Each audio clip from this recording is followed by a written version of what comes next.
You're strong enough to handle any fear that I face. Even things that scare me, cause they seem too big. Even all the hard things that make me wanna quit. You're bigger than it all, and you're in charge of it. And I don't feel so worried when I look to you, Jesus. Your love is unforgettable. Your strength is undeniable. With you, nothing is impossible. You are the reason, you are the reason I'm brave. You are the reason, you are the reason I'm brave.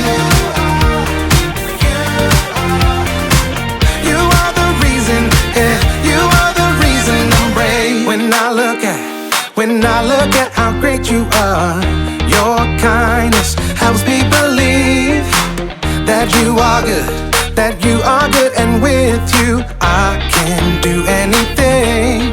Even things that scare me, cause they seem too big. Even all the hard things that make me wanna quit. You're bigger than it all, and you're in charge of it. And I don't feel so worried when I look to you, Jesus. Your love is unforgettable.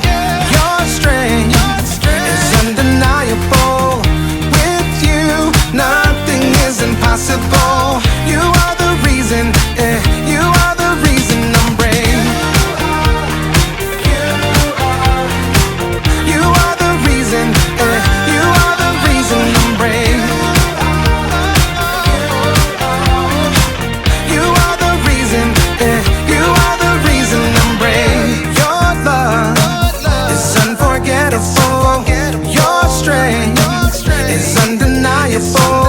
With you, nothing is impossible. You are the reason, you are the reason I'm brave. You are the reason, you are the reason I'm brave. You are the reason, you are the reason I'm brave.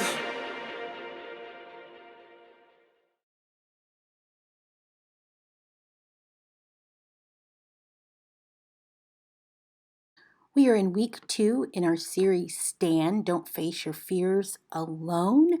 So we will continue to talk about courage. And our Bible story today is about David and the courage that David had when he went against the giant Goliath.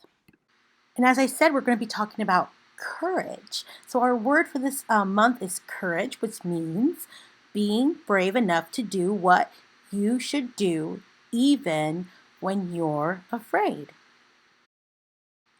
And our monthly memory verse for November comes from the book of Joshua, chapter 1, verses 9. And it says, "Be strong and brave. Do not be afraid. Do not lose hope. I am the Lord your God. I will be with you everywhere you go." And the one thing to remember today is you can do what you should even when things seem impossible. Let's hear today's Bible story. Welcome to Story Lab. This week, we're talking about courage, while we take a look at the story of a kid who landed a giant job. Oh, and we're also going to be doing this.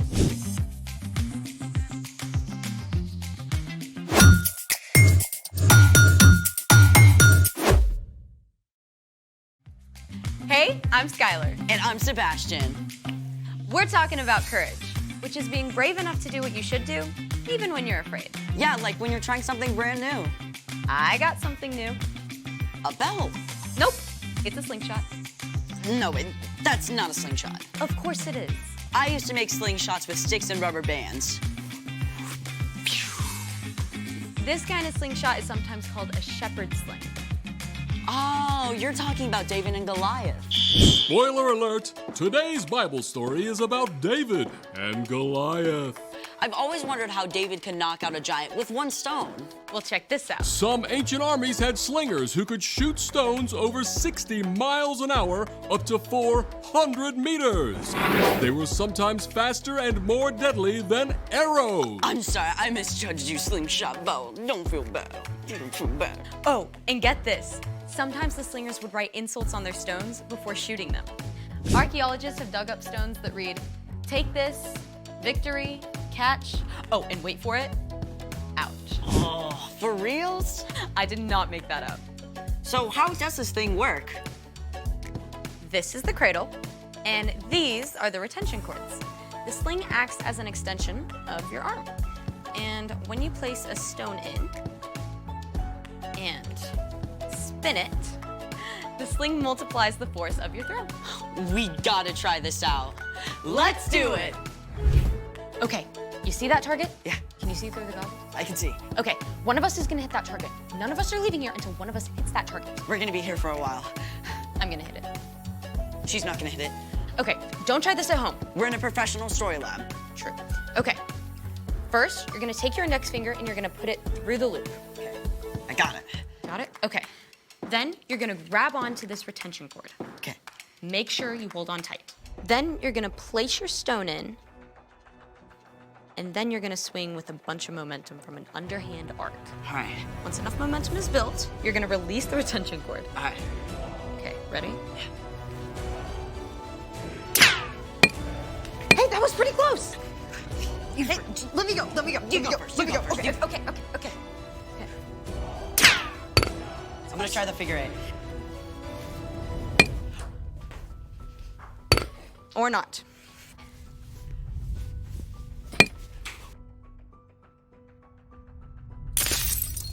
Way harder than it looks. I mean, David had all day, every day to practice in the fields. Which reminds me, it's time for... The story before the story. Today, we're in the 9th book of the Old Testament, 1 Samuel. God promised to bless the whole world through Abraham's family, the Israelites. God delivered them from slavery and led them through the desert to freedom in the land of Canaan. But the Israelites were like a yo-yo. They'd run to God and turn away from God. Run to God, turn away from God. Instead of trusting God to lead them, they begged for a king like the nations around them. And God gave them a king, Saul. But Saul turned his back on what God wanted too. Which is where our story starts. Take it away. Hey, Erica. Hey, everyone! At this time, one of the ways God spoke to the people was through a priest. The high priest Samuel had loved and listened to God since he was a young boy, and he was deeply saddened when he saw that King Saul was ignoring God. But God spoke to Samuel. I am sending you to Jesse in Bethlehem. I have chosen one of his sons to be king. So Samuel was in a tricky position. Saul could have Samuel killed for anointing a new king, but Samuel chose to be brave and do exactly as God had told him. Samuel traveled to Bethlehem, where Jesse lived with his sons. The first son, Eliab, was tall and handsome and definitely looked like king material. And Samuel thought to himself, Oh, this has to be the one the Lord wants me to anoint for him. but God had something super important to say to Samuel. Do not consider how handsome or tall he is. I have not chosen him. People look at the outside of a person, but the Lord looks at what's in his heart. Jesse had 6 other sons stand right in front of Samuel, but even though they looked pretty kingly, God made it clear to Samuel. Well, God hasn't chosen them either. Are these the only sons you have? Well, my youngest son is taking care of the sheep. Well, okay, send for him. So, of course, Jesse sent for his youngest son, David. And when David showed up, well, he looked and smelled like he'd been hanging out with, well, a bunch of sheep. But God was looking at David's heart instead of his haircut. He told Samuel, Get up and anoint him. This is the one. So Samuel poured oil on David's head, a special sign that God had chosen him to be the next king of Israel. Okay, now, just to be clear, David was not king yet. In fact, Saul didn't even know there was a new king waiting in the wings. He was busy leading the nation. and later trying to fight off a Philistine invasion. And the Philistines had a secret weapon, a warrior more than 9 feet tall, named Goliath. Choose one of your men. Have him come face me to decide this war. I dare you. Obviously, the Israelites were terrified. For 40 days in a row, they cowered behind the battle line as Goliath repeated his dare. Now, David's brothers were part of Saul's army. And after all this time, their dad wanted to make sure they were okay. So Jesse told David to leave the sheep behind and take some food to his brothers. David arrived just in time to hear Goliath's challenge. Come and fight me. I dare you. Right away, David turned the men around him. He's bringing shame on Israel and trash-talking God. Someone has to fight him. Word got back to King Saul that this kid was asking about Goliath. So Saul sent for David. Don't let anyone lose hope because of this Philistine. I'll go out and fight him. You're too young. When I'm taking care of my father's sheep, sometimes a wild animal attacks. I go after it to save the sheep. I've killed a lion and a bear. God saved me from them, and he'll save me from this Philistine. Go. May the Lord be with you. At first, Saul wanted David to wear his own armor. But it was super heavy, and David wasn't used to it. So David shrugged it off and went and found 5 smooth stones from the stream instead. Come and fight me!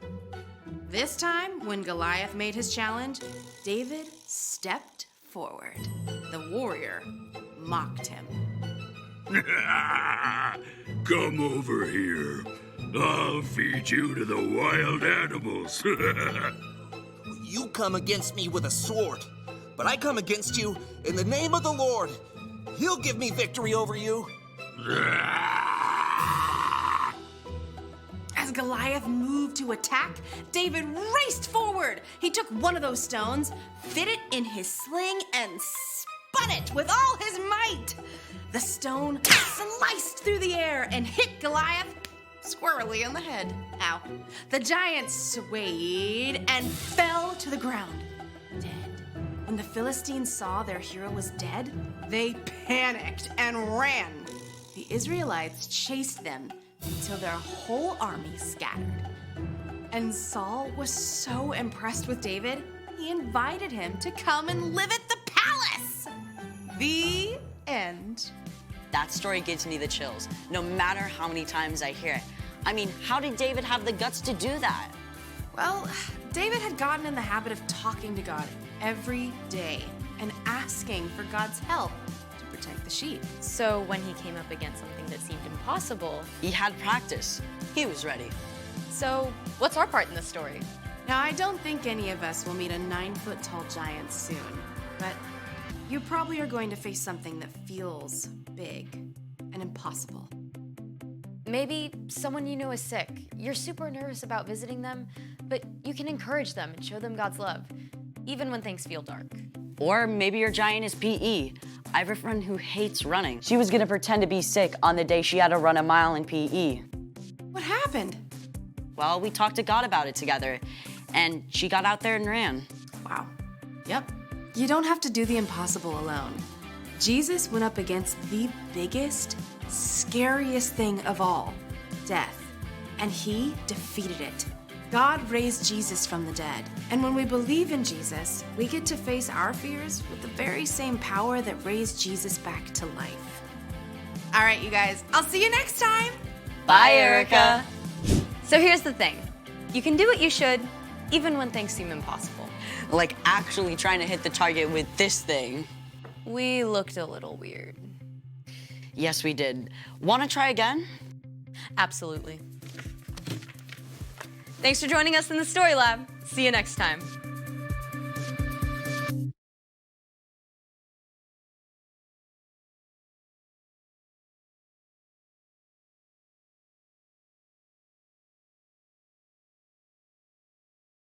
Now that we've heard today's Bible story, let's play a review game. Question 1, true or false? Our bottom line for today is, you can do what you should even when things seem achievable. Is that statement true or is it false? And the answer is false. Our bottom line for today says you can do what you should even when things seem impossible. Next question.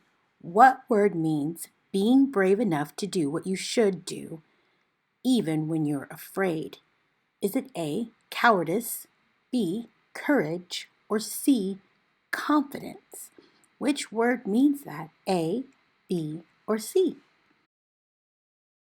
And the answer is B, courage. Courage means being brave enough to do what you should do, even when you're afraid. Next question. What was the name of Jesse's youngest son that Samuel anointed to be the next king of Israel? Was it A, Saul, B, Eliab, or C, David? Is it A, B, or C? And if you remember from today's Bible story, the answer is C, David. Next question. How was David able to face a giant who was probably twice his size? And the answer is God was with him. For us to be able to do the impossible, God is always with us. Last question. You ran out of the house to catch the bus in the morning and forgot your lunchbox. What could you do to solve the problem? And here are some examples of a way that you could solve that. You could get to school and ask if you could call your parents and see if they can bring it, or maybe even a grandparent or somebody that you know that may be available to bring you a lunch. You can maybe see if you could eat lunch at school for the day, or if your mom's not able to bring it, maybe she could put money, or your father could put money in your lunch account so you could get lunch at school that day. But there are also different ways that you could also resolve it, but you could come up with your own ways on your own. But we hope that you all enjoyed the service. Hope to see you all next week. Let's get ready for our last worship song. Bye.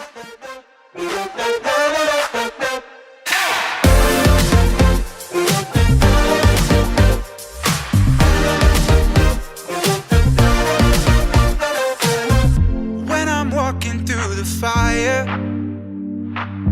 and when I'm walking through the storm, I remember you are with me. I'm not walking on my own. I'm coming after your heart. Your love is all I really want. You never change, you stay the same. You will remain true to your promise. You never fail, won't walk away. Your love, your love, your love, your love is here with me. You're here with me.